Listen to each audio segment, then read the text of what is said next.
evaluate the indefinite integral, and then illustrate and then check that your answer is reasonable by graphing both the function and its antiderivative, and then take c equals 0. So in this particular problem, we're going to go ahead and then integrate by parts. So we're going to let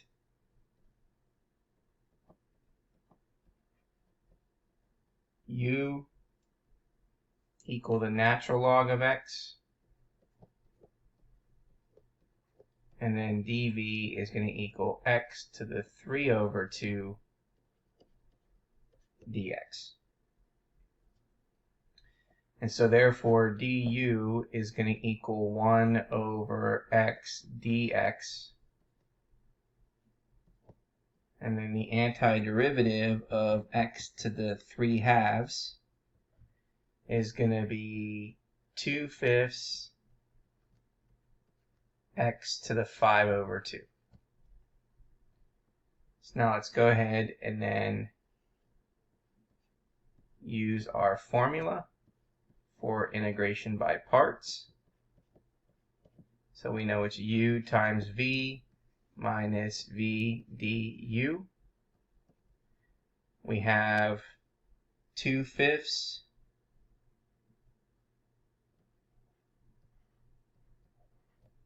x to the 5 over 2 times the natural log of x minus v, which is 2/5 x to the 5 over 2 times 1 over x dx.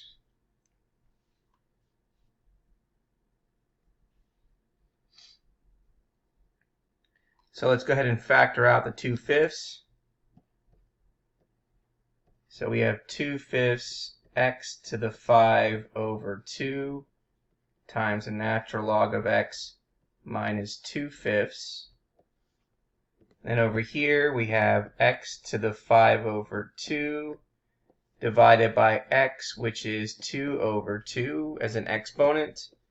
So x to the 5 over 2 minus 2 over 2 is going to give us x to the 3 over 2. So we have x to the 3 over 2 dx. Okay, and so now we're going to then take the antiderivative of that.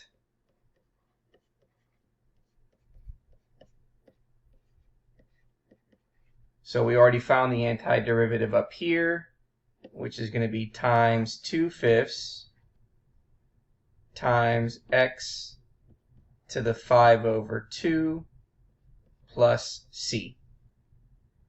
And so we end up getting 2/5 x to the 5 over 2 times the natural log of x minus 2 times 2 is 4 over 25 x to the 5 over 2 plus c, and therefore there is our result.